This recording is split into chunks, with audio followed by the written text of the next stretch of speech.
but we've got to wait. Okay, listen. Just that the Abisha knows when it'll go away. You know.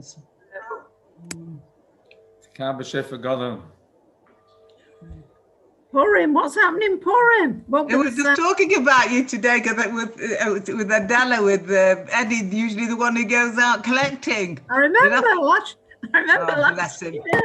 Yeah. Last year, I think we popped into Adela's. We don't usually pop in. We did last year. Well, you know what? I'm going to put my view on gallery, and then I see everybody. There we go. So. I'm going to say to you, Valerie, I think we should do a raffle or something. I don't know what. Whatever.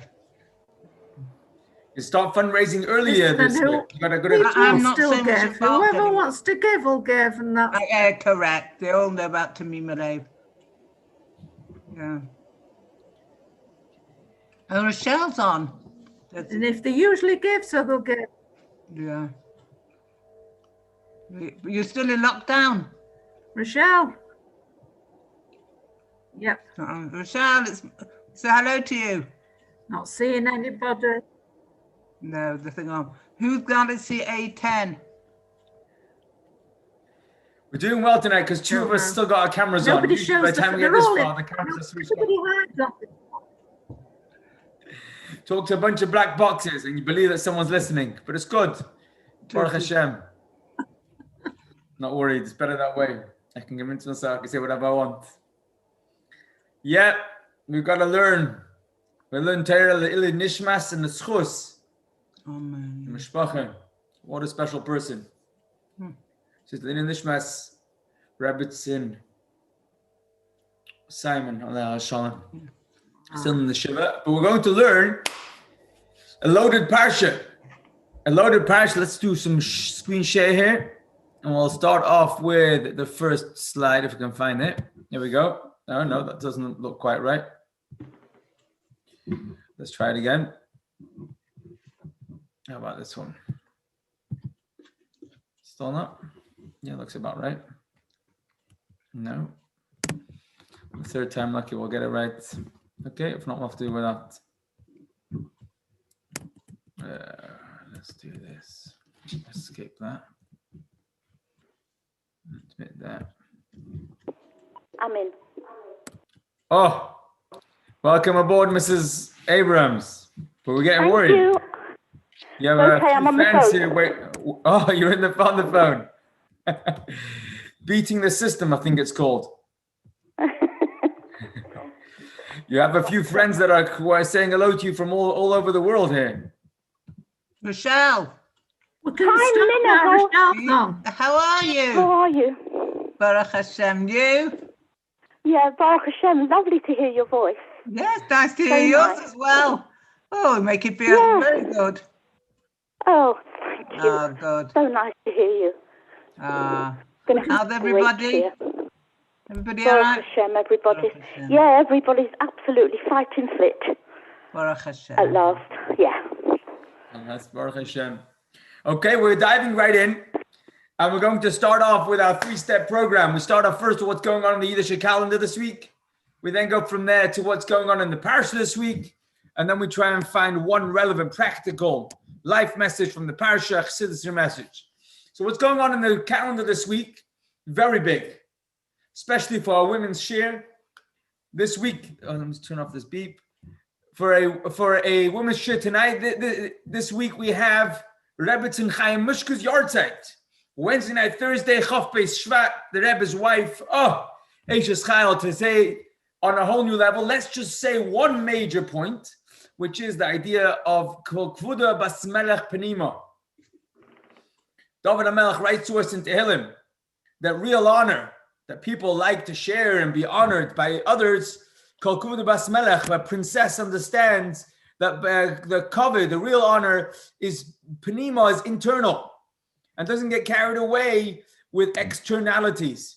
And in a sense, the Rebbetzin Mamish taught us that on a whole new level. They say that the Rebbetzin would walk into any store anywhere, right away people would let her go to the front and then rush to give her a covet. And that's the very reason why she never went to a store. Because she didn't want people to rush around and give her a kavod. Instead, she understood cleverer ways, more internal ways to be able to do that, to make the difference. And this is one of the enormous lessons, the real honor and respect that a person can have for making a difference, not from flaunting and not from being able to show off, chas v'shalom, but instead to be able to make a difference where it really matters. And there's so many beautiful stories about the Rebbetzin. They don't sum up what the Rebbetzin was. Instead, what really we learn from Rebbetzin Chaim Mushka is the stories that we don't know. The ability to be able to support and create, to nurture, to be able to develop things that won't give us headlines and won't break news, but instead it makes an absolute real difference. And in a sense, the Rebbetzin Chaim Mushka's gift to us as Hasidim, more than anything, is the gift of a Rebbe, where she sacrificed, obviously, a father while she was younger, who was dedicated to the Hasidim, but later in her life, she gave up her husband for us. Not only gave up, but encouraged her husband to take on more and to continue to give, and that to us is enormous. So on Chaf Beis Shvat, we gather energy and dedicate ourselves to what the Rebbetzin dedicated her life to, which is making a difference in the Eibish's beautiful garden of a world, to help ourselves recognize that Hashem's world is exactly that, a garden, beautiful garden. And when we can live life that way, we are learning from the Rebbetzin Chaim Mushka, and we daven that we should have the courage and the clarity to be able to do exactly that. So that's this week going on in the Yiddish calendar. In addition to that, this week's Parshah, which we'll read on Shabbos in Shul, is also a highlight in the Yiddish calendar, because this week's Parshah is Parshas Yisro. Parshas Yisro is one of those big parshas that we all heard of. It's got the Aseres HaDibros, the Ten Commandments, in it. And although it's not a mitzvah to hear the Aseres HaDibros, the Ten Commandments, being read this week in Shul, but it's still way up there. It's still very big. And if we can't read it in Shul, can't hear it in Shul because we're staying home for whatever reason, it's still a good idea to read through it in a chumash at home, wherever we may be, and read through the Aseres HaDibros this week, because the Aseres HaDibros really are the top 10. They are the top 10. It's what we heard directly from Hashem. This week's Parsha. So what's the story? The name of the Parsha is Yisro, because Yisro was the hero of the story. What was Yisro a hero over? So he claimed that his claim to fame is that he was the father-in-law of the Rebbe, of Moshe Rabbeinu. And he was rightfully so. That was his claim to fame. But equally, Moshe claims that his greatness is that he's the son-in-law of Yisro. Of course, Yisro had a lot to share. And in this week's parasha, we read as he comes traveling out to meet the Yidden in the desert, he brings with him a tremendous gift to the Yiddish people, which until this very day, we appreciate Yisro for. What was the gift that Yisro brought to us Yiddish people? The answer is he invented the idea of having a local Rav or a local Beis Din. Imagine every time you had a Shaila, you had to write off to the chief rabbi or to the Sanhedrin to be able to get an answer whether or not the knife that fell and cut and something, the halacha is this, that you have to get from Sanhedrin. The halacha means that Hashem wants us to behave this way and not another way. Who is authorized to decide and to dictate what Hashem wants and doesn't want? Does Hashem want something to be tahir or not tahir? Well, who can decide? Who can take the achrayas to say such a thing? Who can take responsibility? So up until the point of Yisro's arrival, only Moshe.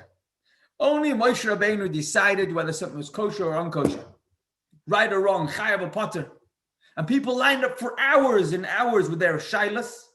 And Moshe Rabbeinu would elevate each in person who came with a shailah to a level where there was clarity, no shailas.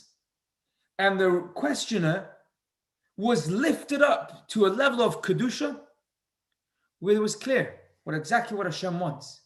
It wasn't just that it made sense that something is kosher or something needs to be kashered or need to be dipped into a pot of boiling water. No, much more than that. We were lifted up to a level where it was clear that in Hashem's real world, this is the halacha. Halacha means this is the way it walks. Hiluch, leilech, heilech. The way to go in Hashem's world is this. And that's how Moshe Rabbeinu answered people's questions. He heard them out and he knew where they were up to, lifted them up into a bubble of Kedusha, and there it was clear. And one by one, Moshe Rabbeinu answered one shaila after the next. And Yisro turns around to Moshe and says, no, it's great, it's fantastic, but it's unsustainable. We can't continue living this way forever. Imagine how hard it's going to be for every small shaila to come all this way. We can't continue this way. We have to make it different. And therefore, Yisro says to Moshe, we have to do it. We have to create an innovation. And the suggestion is local rabbanim.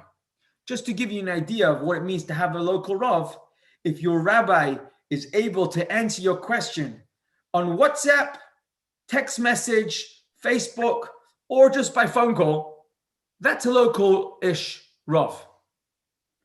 In the context of the midbar of the desert, Yisro suggests 1 in 10 should be the first level of rabbanim. 1 in 10. How many people live on your block? If there are 10 people living in your block, 1 of them should be a rav. If there are 20 people living on your block, 2 of them should be a rav, because you should have a local, easy access go-to rav. And of course, this local level of rabbanim won't be able to answer every question. And if they don't know the answer themselves, they'll know who to ask. And then it'll go up and up and up until eventually it'll hit the Sanhedrin, Moshe Rabbeinu on top of the line. And Yisro comes with a suggestion, and he says to Moshe, beautiful. He says to Moshe Rabbeinu, this is what I'm suggesting. It makes a lot of sense. If someone's got a question, please absolutely unmute yourself at any time. If not, I'm going to ask you if it's making noise just to mute yourself. Here we go. This sort of idea when Moshe Rabbeinu is going to create something new, which wasn't part of the Torah until now. He was going to allow authority to localize the Rabbanim to give halachic responses and answers.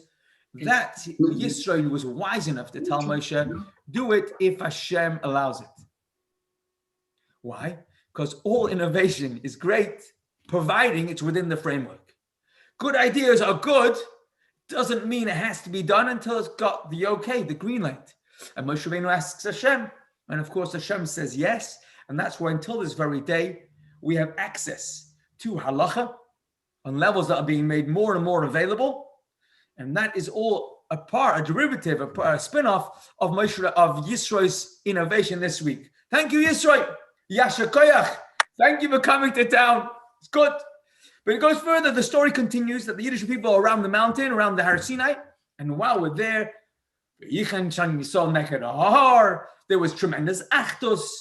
There was tremendous dedication. And that's when Hashem says to us, you shall be for me a chosen nation. V'yisem li segula, a special nation, chosen for responsibility, chosen to be leading the way. It's a tremendous achrayus that we have, but it's also a wonderful zchus.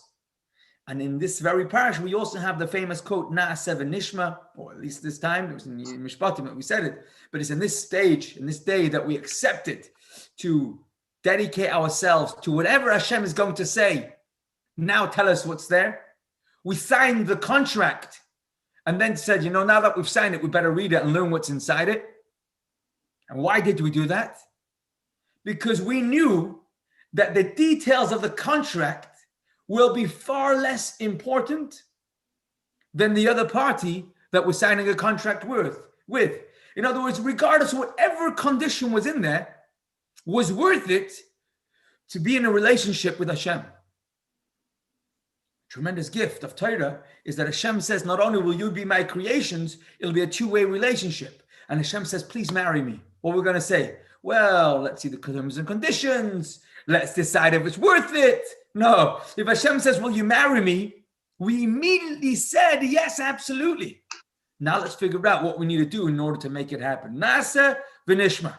And then we have, of course, Hashem descends on the mountain, and there's thunder and lightning and the big shofar, and everybody witnesses Hashem sharing with us his top 10, the Aseres HaDibros. First in one breath, And then Hashem says it again, one by one. And after the second one, we turn around to Moshe and say, no, stop. It's too intense. Please, you, let Hashem talk to you, and we will listen how Hashem talks to you. And Moshe Rabbeinu wasn't so impressed, but Hashem says to Moshe, no, Ativas Hashadiberu, it's correct. It is very intense for them, and therefore best off that Hashem talks to Moshe, and we overhear it from that way. But that's how we receive the Torah. Every single individual, you call it the rank and file, the regulars, just normal people, became prophets for the day. Not just prophets we heard a dream, but we actually witnessed the greatest revelation, the greatest gilui, is galus of all times. This is Matan Torah, and this is this week's Parsha. So if the Alter Rebbe tells us, we must live with what's going on in this week's Parsha, this is what's going on this week. Every single individual, wherever we are up to, is being told directly by Hashem, I need you. Please, will you marry me? That's what Hashem is telling every single one of us this week. It's a tremendously opportune time, uplifting time. So if this is the Parsha, we've got to look around and try and figure out how we're going to not let Hashem down. How we're going to make sure that we're excited about the wedding. We're excited to get involved. So this is one of the things we're looking for in this week's Parsha. So let's look around, and in particular, we're going to focus on one area. It's going to be the area of Yisro as an individual. It ties into his innovation, it ties into his name, and it ties into Matan Torah. But it's a fantastic sicha. If you're following the sicha project, it's one of the sichas in this week's sichas in Chelik Tezayin. And here we have a beautiful idea that deals with being able to reach out of the box. That's like in a nutshell what we want to say. Let's see if there's any, I think there's a cute slide here for those of us who are on the computer. Oh, our good friend here. He's sitting inside a box, the young boy, and he's dreaming. He's got rocket powers in his bag, and he wants to get out of the box. He wants to lift himself with the box together. Now, if I said to you, think out of the box, you got to think out of the box. What do I mean? Anyone?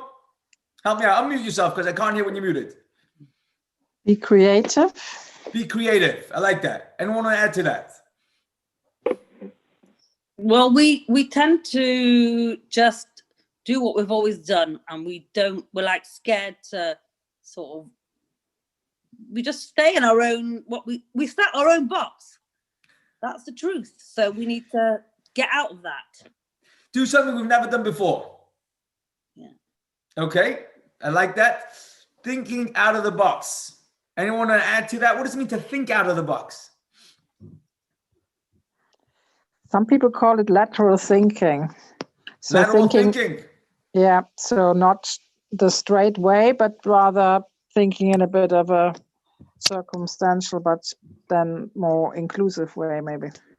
Okay. I like where we're going with this. Would you say that thinking out of the box and doing something out of the box is the same? Think out of the box or do something out of the box? Which one is a better thing to do?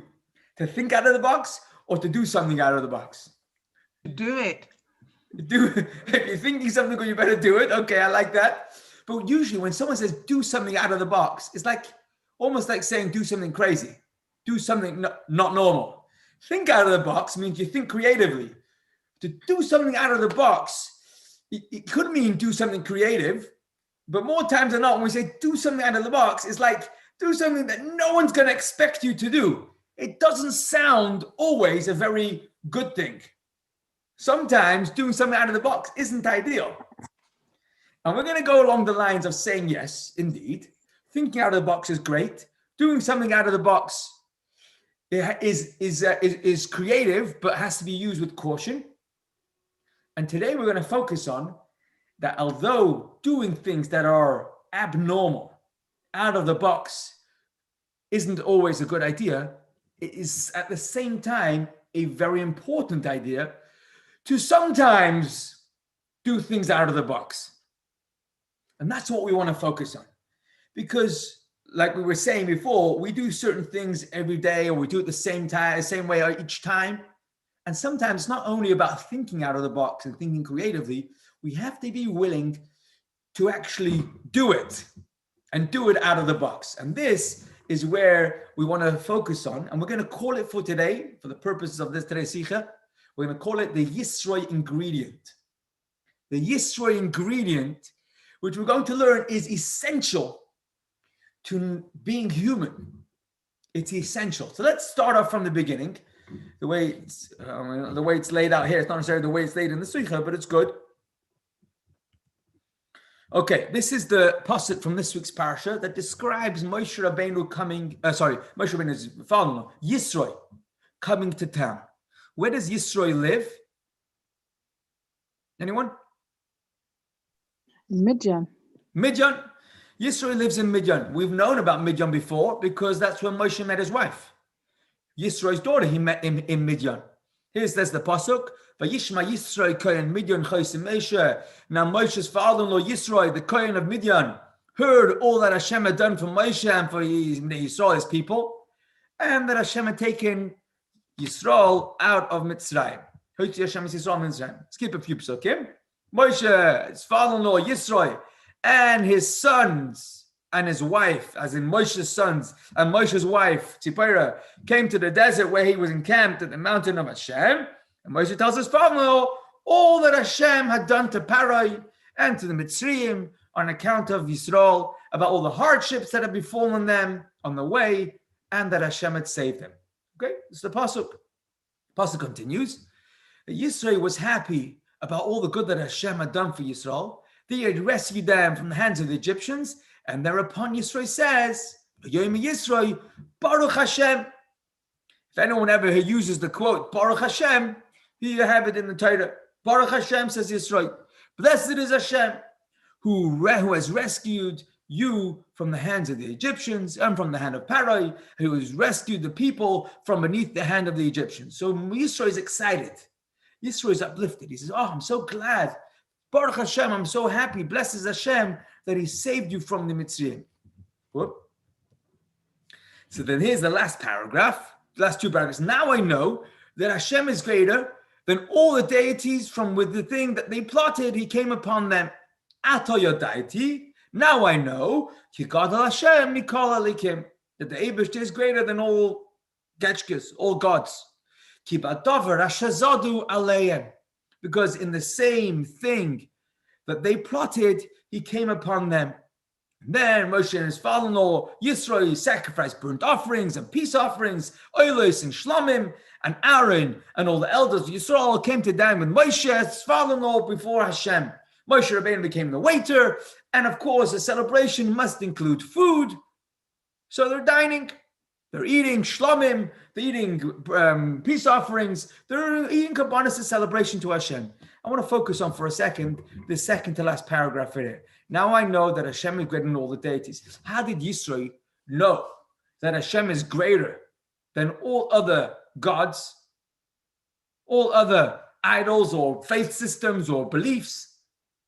What did Yisro know? So, of course, Rashi tells us that the very first word we read at the top of the page, Kohen Midian. Yisro is the Kohen of Midian. What is the Kohen of Midian? Says the Mechilta. Rabbi Yeshua says he was a priest. He was a priest, meaning that he had led all sorts of faith systems. It goes further and says that there wasn't a single philosophy in his day that he hadn't studied, mastered, and got involved in. Now that's an intellectual. That's an intelligent person. That's somebody who's got enormous experience and a very, very wise. Someone who studied enormous amounts. And there were all sorts of faith systems out there back in the day. Velazquez says he wasn't just a priest. He was also a minister, a politician. He was a highly connected individual. This was Yisro.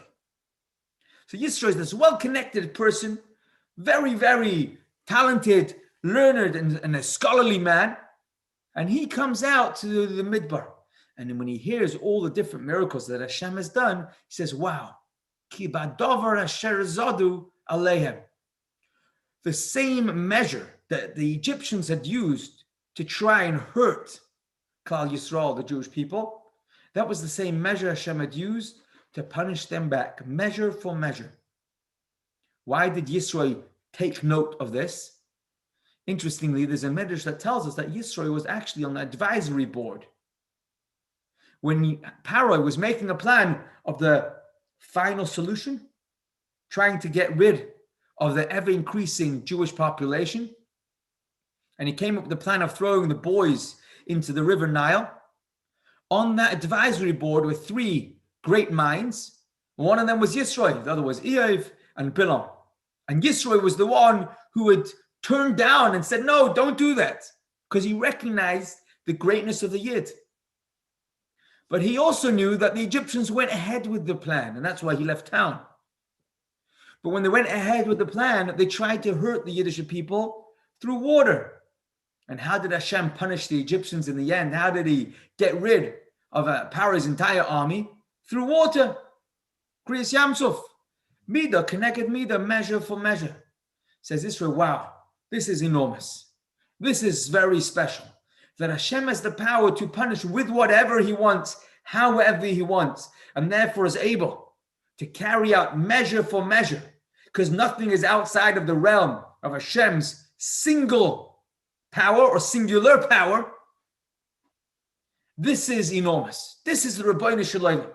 Unlike all sorts of other pagan faiths and beliefs, this is Hashem himself. And Yisro now recognizes that. Yisro is a tremendous thing. Says Rashi, the name Yisro alludes to this as well. Yisro's name, he actually had multiple names, says Rashi. He had 7 names. He was called Yeser, and he was called Yisro, and he was called Chayvav. Says Rashi, the end of this Rashi, why was he called Chayvav? Chayvav comes to the word Lashon Chibeb. He loved. Yisro was known as the lover. Why was he known as Chayvav, the lover? Because he loved the Torah. Where do we see that Yisro loved the Torah? Which part of Yisro's story tells us that Yisro loved the Torah? And the answer is, Nu, help me out. Where do we see in Yisro's story that he loved Torah? You got to unmute yourself if you want to answer. Come on. No one? Where do we see in Yisro? It's not on the page, but this is part of the story we've already discussed tonight. Yisro was a wealthy boy.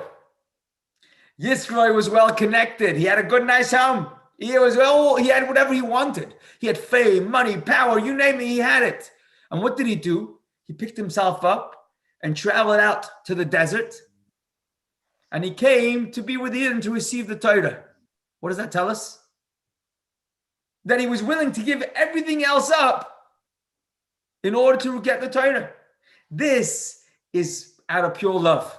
He must have been so excited about Torah to be willing to give up everything. And for what? Where did he go? Where did he end up when he gave it all up? Where did he find himself when he went to receive the Torah? And of course, the answer is he wasn't staying in the Westin whatever, or in the Hilton Hotel. There was no Hilton Hotel. There was no hotel. There was no homes. There were tents on the desert floor.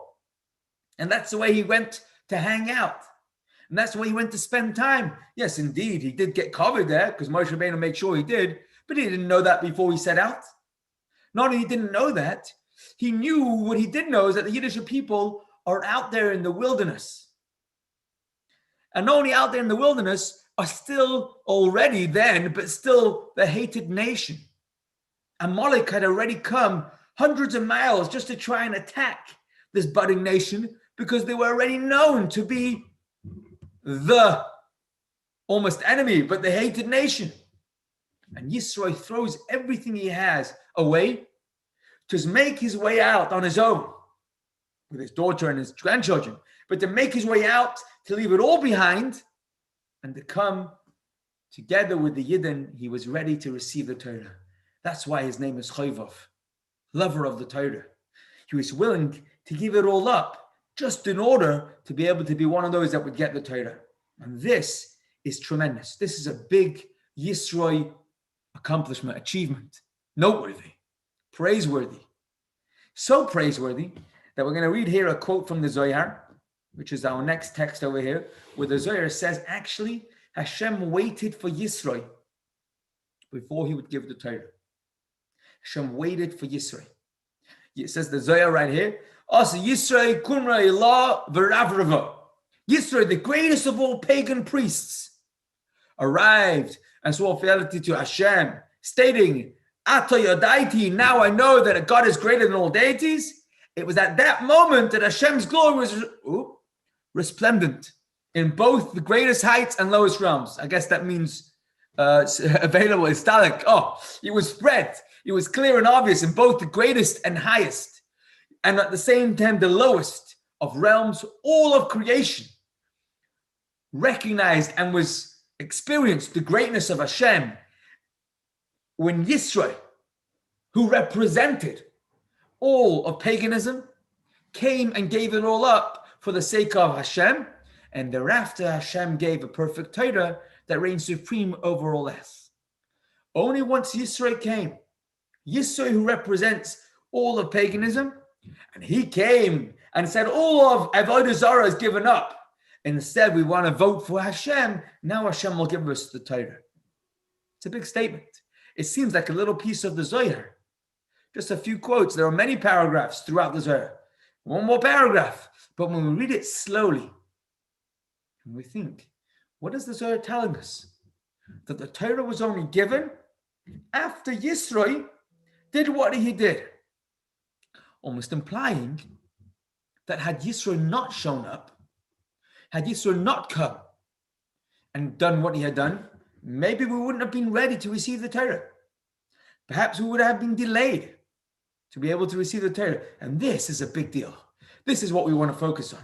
What is it about Yisro's arrival that was the key to getting the Torah? What is the Yisro key? Or what is the Yisro ingredient into getting the Torah? So here we have a very interesting, it almost seems like a separate discussion, a separate conversation, but it's an interesting conversation all the same. We're going to take a little detour. We're going to discuss a little bit about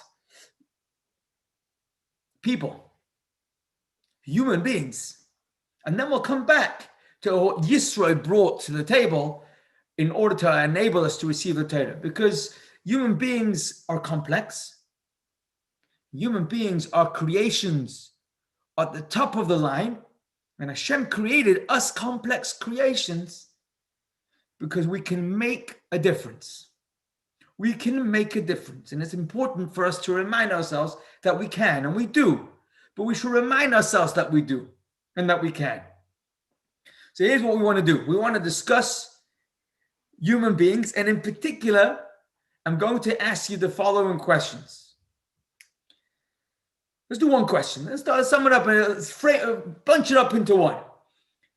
A human being requires nourishment, food. A human being requires shelter, clothing, and a home. And a human being also requires safety. To be secure. When a person has personal space, so if I'm sitting on this chair, nobody else should come and sit here, because if they do, they'll be crushing me. So no, you can't sit on the chair while I'm here, because I'm here. You might ask me to stand up, and then you can sit on the chair. But while I'm here, this is the space I'm taking up. It's okay? We all understand that? Now, the question I'm going to ask you is, besides for the space that I'm immediately occupying, do I need, or do I own, do I have more space around me? Or can you stand right next to me? Because if I'm not sitting in this space and you're right next to me, is it okay? Or let's ask it this way. How close is it okay to cramp someone's space before we're infringing? Do I have personal space outside of the immediate me? Question. Anyone have any suggestions for an answer?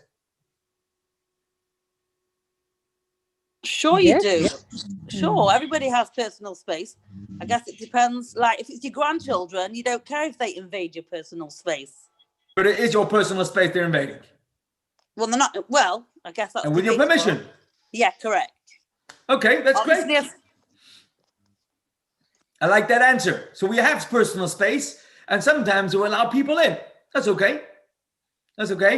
Hold on 1 second. We didn't answer the question though. How much space is mine?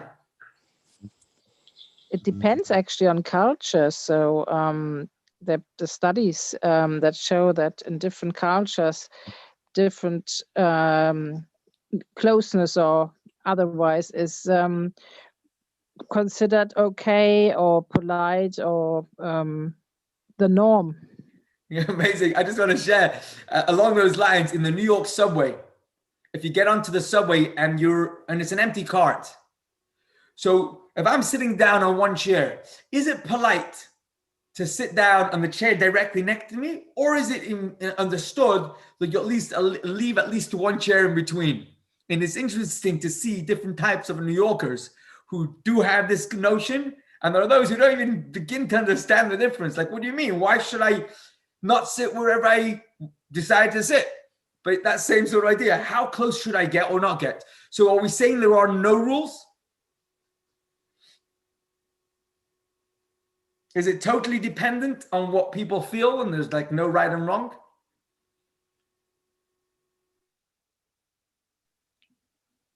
Anyone? There are rules for sure. We're looking for rules. Help me out. Let's help understand. What sort of rules can we put into place for personal space?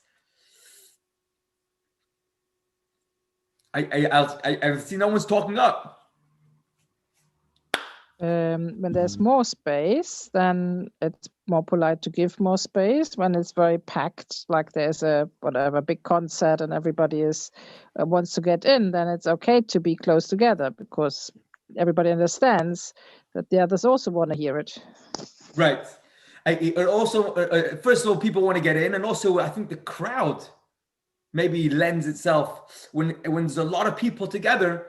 So then we know as we walk into the area that we are allowing others into our personal space, given the circumstances. So the circumstances make a difference. Perhaps also the different relationships that we are close to or further away from would also make a difference. So some people, we don't mind if they sit on the couch next to us, and perhaps the closer the relationship is, then the less personal space we need. But if there's someone who I'm weary of or I'm not comfortable with, I would hope and expect them to give me more space. If there's someone who I feel threatened by, I want them to give me even more space. And the amount of space that I need might change based on the relationship, might change, like you said, based on the circumstances. But I think we teach our children, at least this is what I've been told to teach my children, is that personal space, stretch your hands out as far as you can. That's your personal space. If someone comes into the area which is closer than your arms stretch, then you could speak up and you could say, I need more space. Certainly if they get closer to that, they touch, chas shalom, bad touch, good touch, but that sort of idea where we understand that there is not a fixed amount, but as a starting point, your arm length is more or less. Now, the truth is, in legal terms, as in secular law, I don't think there is a fixed amount for personal space. But when it comes to halacha, there is actually, not necessarily in the context that we just described, but there is an idea of personal space in halacha. Anyone want to guess? What am I referring to? In Jewish law, where do we have personal space? Daled Amos? Oh, there we go. Daled Amos. Where does Daled Amos, the 4 Amos around a person, come up? We're doing well.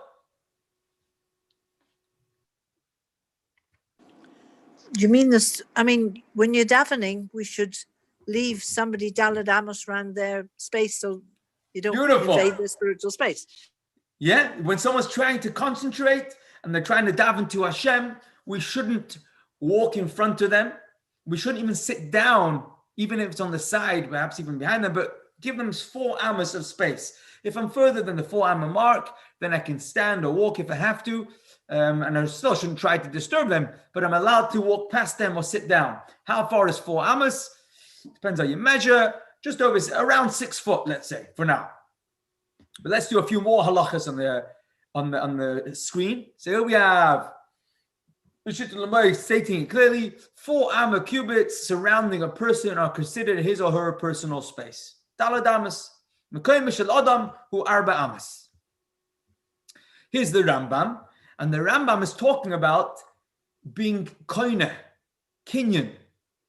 Kinyan is a halacha that says that when I sell something to you, I give you a gift, or I want something that wasn't mine to become yours. It's not good enough just to agree on it. Some acquisitionary act has to be done to cause this item to transfer ownership, to transfer from one owner to a different owner, and that's called a kinyan. And it's not only up to what we agree over, it is that, but in addition, it has to be one of the methods that halachically work. There are multiple ways that we can do a kinyan. One of the ways of kinyan is to place something into my property. When it falls into my garden, into my house, or it gets put into my car, it goes put into my, I don't know, car might be oil zoruk, but it comes into my own domain, then it's mine, because my domain grabs it, makes it mine. So let's say there was an item that fell out of a helicopter, and the owner of the helicopter doesn't need it anymore. It was only 50,000 pounds in a suitcase, and they threw it out. I don't need it. And then it ended up falling into my house. So now it's lost property, or it's hefker. Do we say that first person to grab the suitcase can own it? We say no, if it falls into someone's house, their house grabbed it. And therefore, although someone threw it away and they don't want it anymore, my house is the first owner and it becomes theirs. Generally, when it comes to someone disowning an item, first person to grab it is the winner. But in this case, my house grabbed it. My chotzer grabbed it. Now, what's amazing is that in certain circumstances, a daladamas, the 4 cubits around me, can also act, if I had that intention, a few qualifiers, but there is ways where a daladamas of a person's personal space can do exactly the same thing. If I'm standing here and a lost item or a disowned item came into my space, it's owned. Daladamas, it's my personal space, it's like me. Interesting halacha. A few other ones that we have here. By the way, that halacha is important when it comes to kiddushin. If the chassan can't make it to the chuppah, the groom can't make it to the wedding. So the halacha says, you don't cancel the wedding, send it in the mail. Say, oh, not in the mail, send it with a messenger. And the chassan should deliver the ring to the kala. If she accepts it, it's a kosher wedding. What happens if he's sending it to her and he can't reach her, but he throws it towards her? If she catches it, it's considered betrothed. She's considered married. If she doesn't catch it, but it falls close by to her, within her personal space, that would be an example of where personal space can act as an acquisition, and she would be considered married. Chas v'shalom, the other way around, also for a get, the same thing could happen. But it requires intent. But here we see the halacha of daladamas. Personal space works. Okay, there are a few other examples. Shabbos, we did Tchum Shabbos last week. We said a person can't leave their own particular area. That's daladamas. And this is the davening example that we had just here. And of course, there's also the example of covered for a Talmud Chacham. When a Talmud Chacham or a Torah comes into the room, we should stand up until it passes by the daladam. When it comes to the daladams of a person should stand up. Okay, we have a whole sorts of examples of daladams. Now, why did the measurement of a person's personal space become 4 amos? How did 4 amos become the measure for personal space? Anyone got any good example suggestions? Why 4 amos? Going once? If you want to suggest an answer, just unmute yourself anytime. We'll put the Gemara on the screen. I'm going to ask you to... Go ahead. One more time. Stretched out arms. I didn't hear that. Say it again, please. Is it from the stretched out arms? Oh, here we go. Stretched out arms. Rabbi Yehuda says a person's body measures 3 amos, and an additional amma is needed in order to allow him to pick up an object from under his feet and place it by his head. So because we need a person to be able to go to sleep in his own personal space or to stretch out, to be able to move things around, and therefore we measure the height of an average person, which is 3 amas, plus the extra amma to be able to stretch your hands up. Here's the Rebbe in Sicha saying it clearly. Naturally, a person takes up the space of 3 amas, corresponding to the 3 umbrella parts of the body, namely the head, the torso, and the legs. According to the rules of creation, the head is the loftiest part of the person, then the torso, and then finally the lowest part of the legs. In this scheme, the hands, which extends out on both sides of the torso, are lower than the head. But it's each person's task to reach beyond the 3 amas, designated to the humanity at creation, to reach beyond the peak of what a human can naturally achieve, namely beyond the head, the seat of reason. In other words, a person should use his or her reason, and instead of getting stuck in the parameters of the very power of reason, break free and engage in matters that are beyond what the head can reach on its own. Here's the picture. Those of us who are like the visuals. What's the significance of 4 amas? We need the space for a human being is the personal space. Then in addition to that, we need more. We need to have the space that will be increased when we stretch our hands over our head. What's the normal position a human being is in? In an upright position. Unlike an animal, we have the ability to stand up and look upwards. But it's not only that we can stand up and look upwards.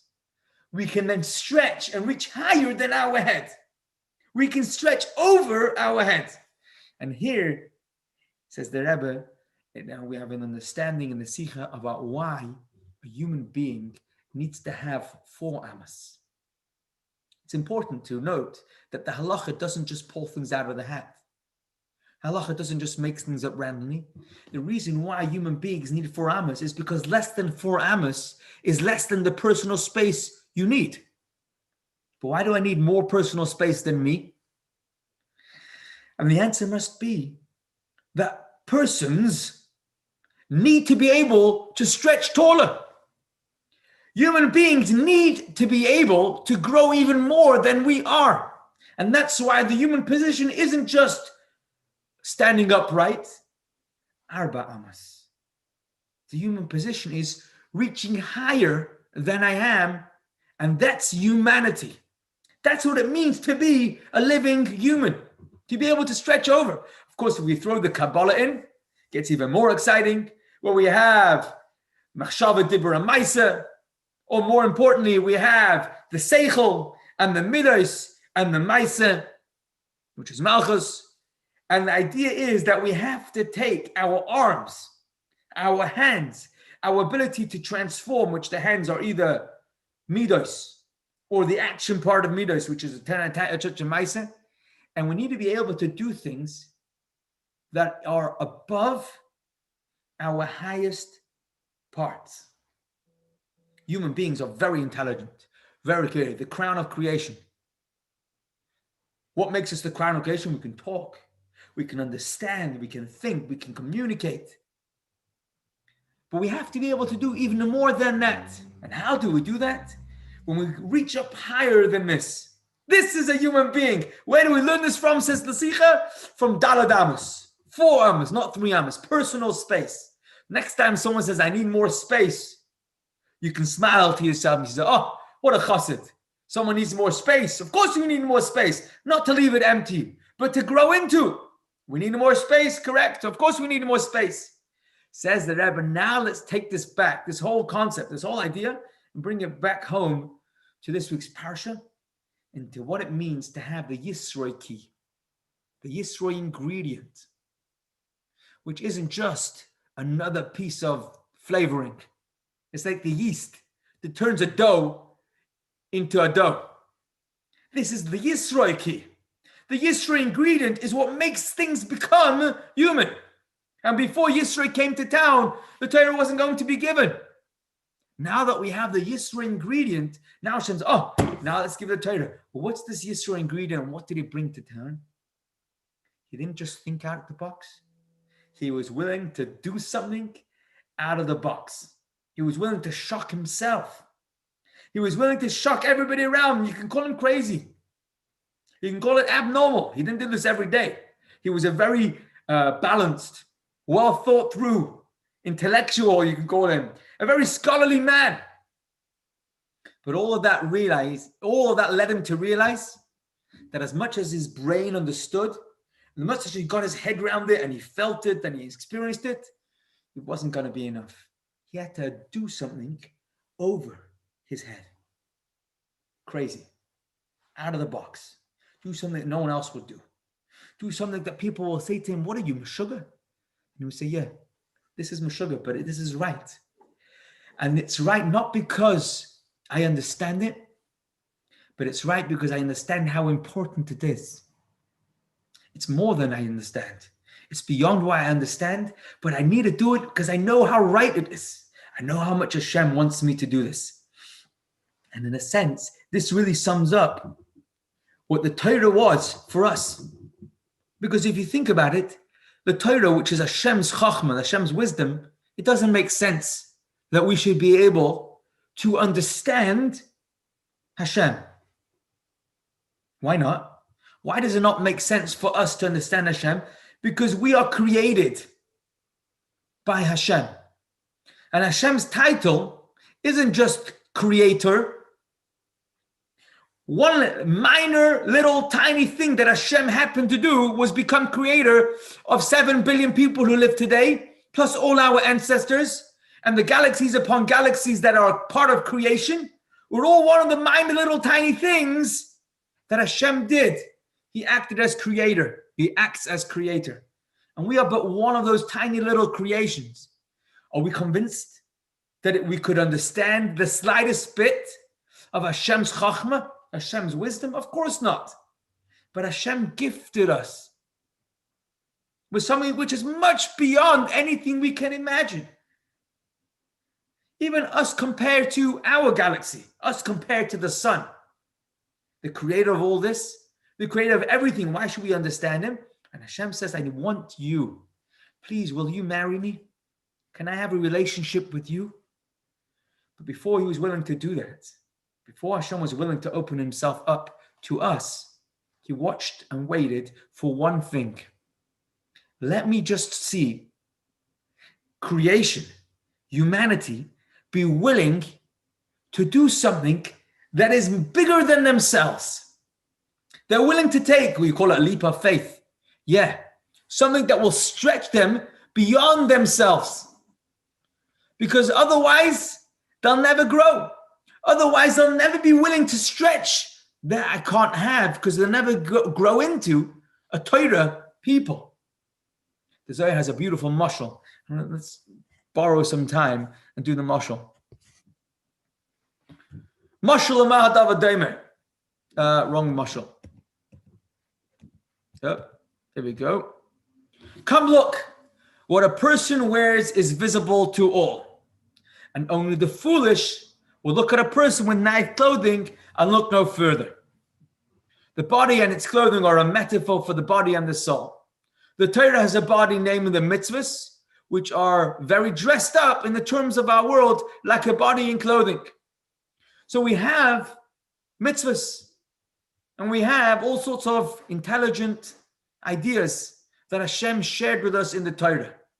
Says the Zohar, every mitzvah that we do is like a beautiful piece of clothing.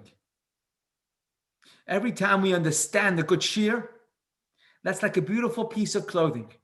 What's inside the clothing? Inside the clothing is Hashem himself, presenting himself to us in that beautiful outfit.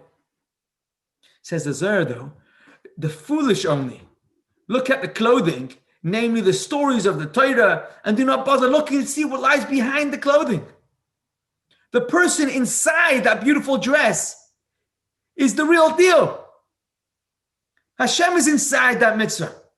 But if I'm foolish, I don't notice that.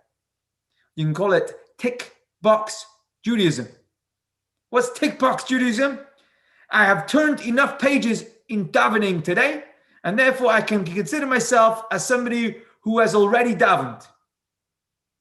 I have done all the things that I was required to do in the Shulchan Aruch today, and now I'm off the hook. Or, says the Zohar, no.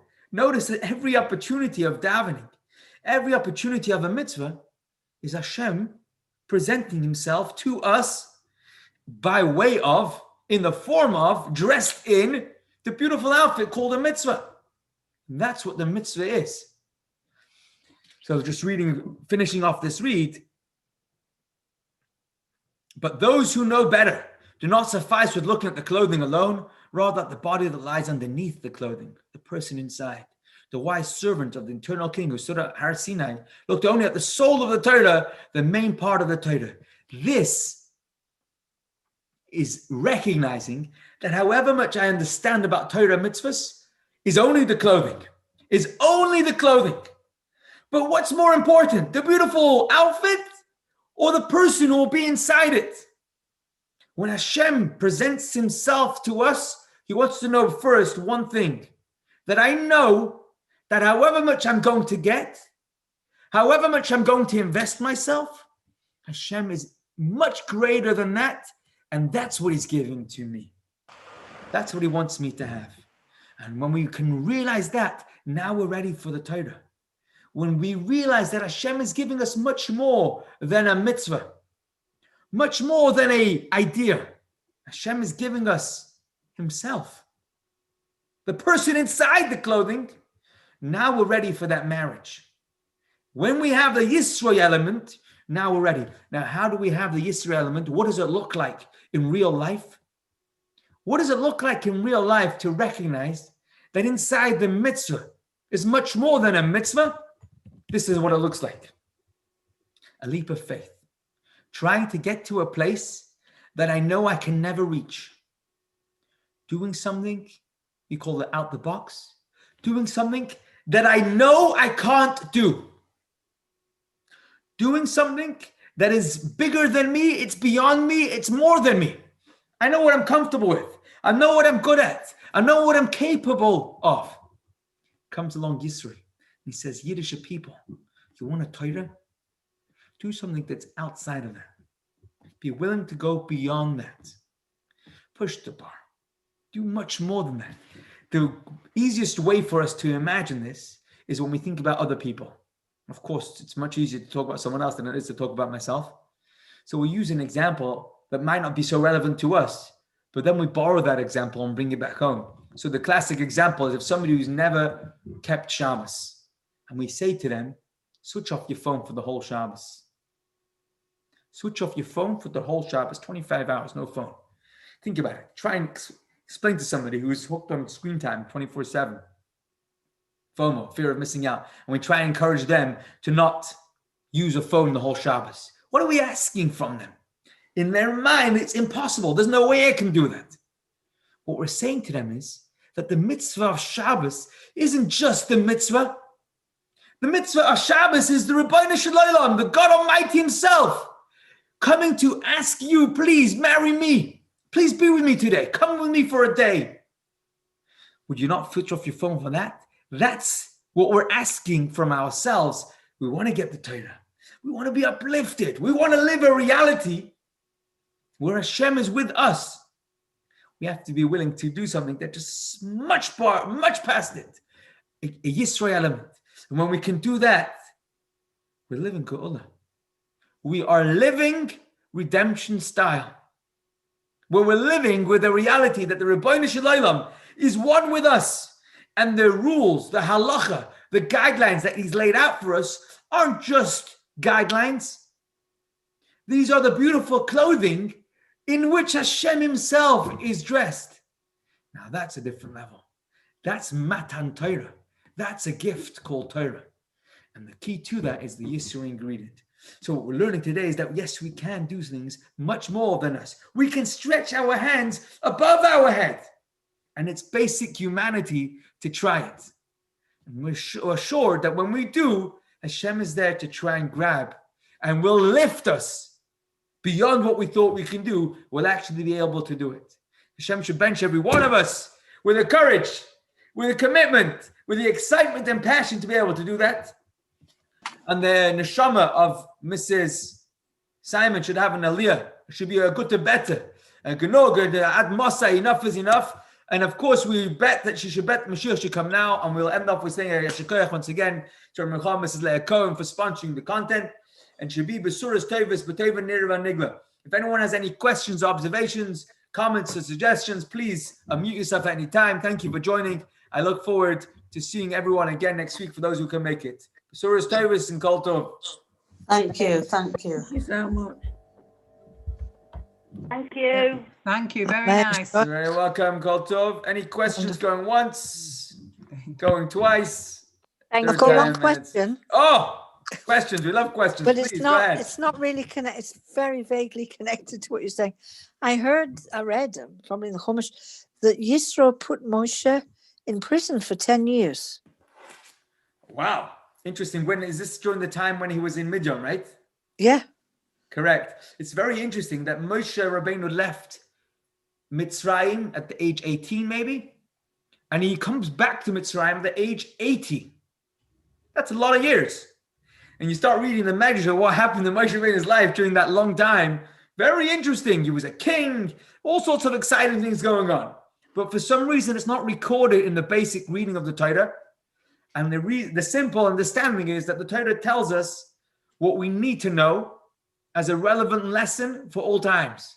Of course, the stories between the lines are always extremely interesting, and there's many lessons to be learned from them as well. But in the text of the Torah is the Torah Melashon Hara, the instruction for life. Yeah, but Yisro had an interesting, colorful past. He did, absolutely. Okay, thank you. Absolutely. Have a wonderful week, everybody. Zayga.